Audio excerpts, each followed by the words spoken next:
یہ دعا صبح اور شام 10 بار، فجر اور مغرب کے بعد 10 مرتبہ جو ہے یہ دعا ہمیں پڑھنا چاہیے۔ نماز کے اذکار میں سلام کے بعد کی دعا نمبر 6 آج ہم انشاءاللہ پڑھیں گے۔ لا الہ، نہیں ہے کوئی معبود، الا سوائے اللہ، اللہ کے، الا اللہ، سوائے اللہ کے، وحدہ، وہ اکیلا ہے۔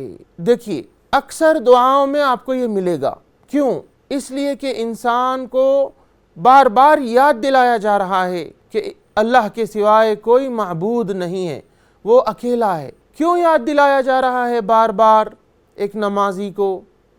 2 وجوہات ہے اس کے اہم، 2 پوائنٹس۔ نمبر 1 کہ خود انسان بار بار اس بات کو تازہ کرتے رہے اپنے اندر، اپنے ایمان کو پختہ کرتے رہے، بڑھاتے رہے، مزید اضافہ کرتے رہے کہ اللہ کے سوائے کوئی معبود نہیں ہے۔ دوسری بات، یہ کائنات میں انسان، جن، شیطان شرک سے بھر چکے ہیں یہ زمین کو، تو ایک مومن کے اندر اس شرک سے نفرت، اس شرک سے نیگیٹیوٹی اس کے اندر پیدا ہونا کہ یہ اللہ کے ساتھ ٹھیک نہیں ہے، شرک ہے، اللہ اکیلا ہے، اس کے سوائے کوئی معبود نہیں ہے، کسی کی عبادت نہیں کرنا چاہیے، اس طرح اس کے دل میں آنا، دل میں اس کے پیدا ہونا کہ یہ شرک ٹھیک چیز نہیں ہے، اور اس کے اندر انسانیت تک دین کو پہنچانے کی بھی قوتیں اس سے پیدا ہوتی ہیں۔ اگر انسان دل کے ساتھ، احساس کے ساتھ بار بار ریپیٹ کرتے رہے، دہراتے رہے کہ اللہ کے سوائے کوئی معبود نہیں ہے، صرف اللہ ہی کی عبادت کرنا چاہیے جو اکیلا ہے، لا، نہیں ہے، شریکا، کوئی شریک، لہو، اس کا، یہاں ہم اس کا کوئی شریک نہیں ہے۔ جتنے بھی انسان اللہ کے ساتھ اس کی عبادات میں شریک کر رہے ہیں، اس کے ناموں میں، اس کے صفات میں شریک کر رہے ہیں، اللہ تعالیٰ جو جو انسانوں کو انعامات اور احسانات کرتے ہیں، وہ چیزیں انسان دوسروں کی طرف جوڑ دیتا ہے، کہتا ہے کہ وہ فلاں اس کو یہ چیز دے رہے ہیں، تو گویا وہ اللہ کے ساتھ دوسرے کو شریک بنا دے رہا ہے، اس کا پارٹنر بنا دے رہا ہے۔ تو یہاں دعا میں ہم سے یہ بار بار کہلوایا جا رہا ہے کہ لا شریک لہو، اس کا کوئی شریک نہیں ہے، لہو، اسی کے لیے ہے الملک، بادشاہت، یعنی یہ کائنات میں جو کچھ ہے وہ اسی کا ہے، سب چیزوں کا وہی مالک ہے، وَلَهُ، اور اسی کے لیے ہے الحمد، تعریف۔ جب سب اسی کا ہے، ہر چیز اسی نے انسانیت کو دی ہے، ہر لمحہ وہ انسانوں کو دے رہا ہے نعمتیں، اس کا فضل، اس کے احسان، تو پھر تعریف بھی اسی کی ہونی چاہیے، اس کے سوائے کسی کی تعریف نہیں ہونی چاہیے۔ کوئی انسان اللہ کو چھوڑ کر دوسرے کی عبادت بجا لاتا ہے تو گویا وہ اللہ کو چھوڑ کر دوسرے کی تعریف کر رہا ہے۔ جب سب کچھ اسی کا ہے، لہ الملک، تو پھر حمد اور تعریف بھی اسی کی ہونا چاہیے، اس کے سوائے کسی کی تعریف نہیں ہوگی۔ یہ ہم اقرار کرتے ہیں بار بار اپنی نمازوں میں۔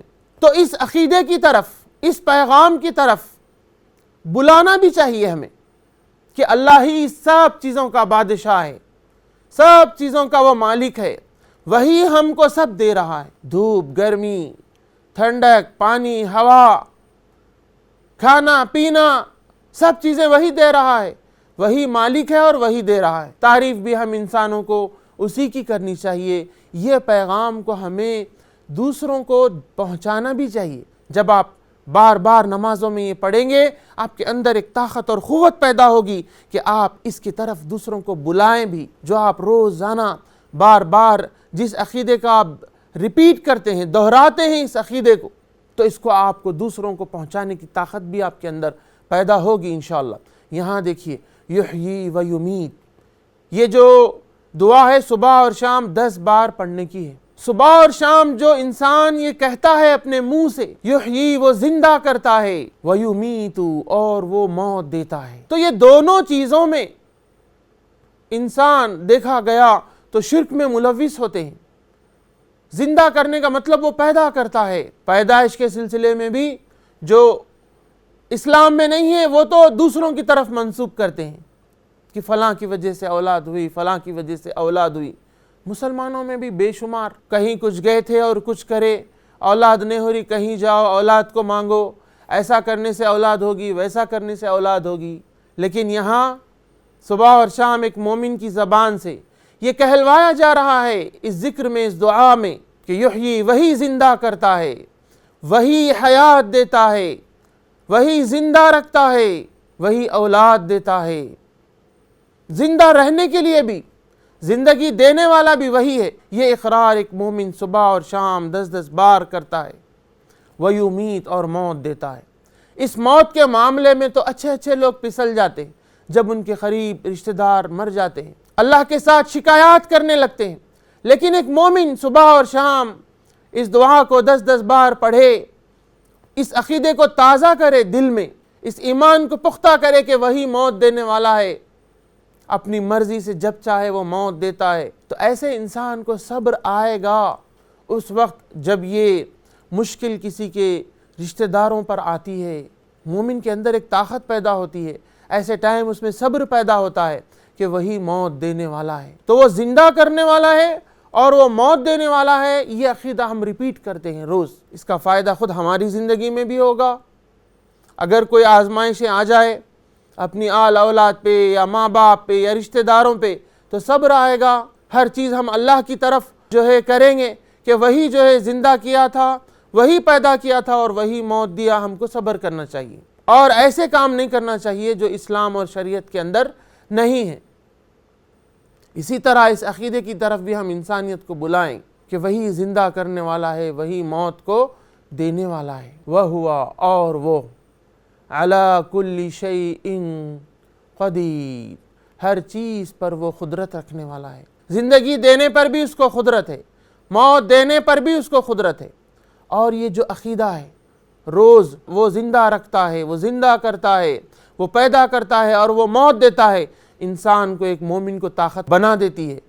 غیر ضروری اس کے اندر ڈر اور خوف، کمزوری پیدا نہیں کرتی ہے۔ جب ایک مومن کو اچھے سے معلوم ہو جائے کہ موت اس کے ہاتھ میں ہے، آنے کے وقت آ کر رہے گی، مجھے چاہیے کہ میں اس کے پیغام کو امن کے ساتھ پھیلاؤں، لوگوں تک پہنچاؤں۔ کوئی دشمنی کر لے، کوئی کچھ نہیں بگاڑ سکتا۔ وَهُوَ يُمِيتُ، وہ موت دینے والا ہے، موت اس کے ہاتھ میں ہے اور وہ موت دینے پر قادر ہے، وہ زندہ رکھنے پر بھی قادر ہے۔ کوئی اگر آپ کو تکلیف بھی پہنچانا چاہے، مارنا بھی چاہے، وہ نہیں کر سکتے۔ وَهُوَ عَلَى كُلِّ شَيْءٍ قدیر، وہ ہر چیز پر قدرت رکھتا ہے۔ تو یہ دعا صبح اور شام 10 بار، فجر اور مغرب کے بعد 10 مرتبہ یہ دعا ہمیں پڑھنا چاہیے۔ مرسی ٹی وی کے مزید ویڈیوز کے لیے ہمارے چینل کو سبسکرائب کریں اور بیل آئیکن کو کلک کرنا نہ بھولیں۔ جزاک اللہ خیر۔ مرسی ٹی وی، پیغام رحمت۔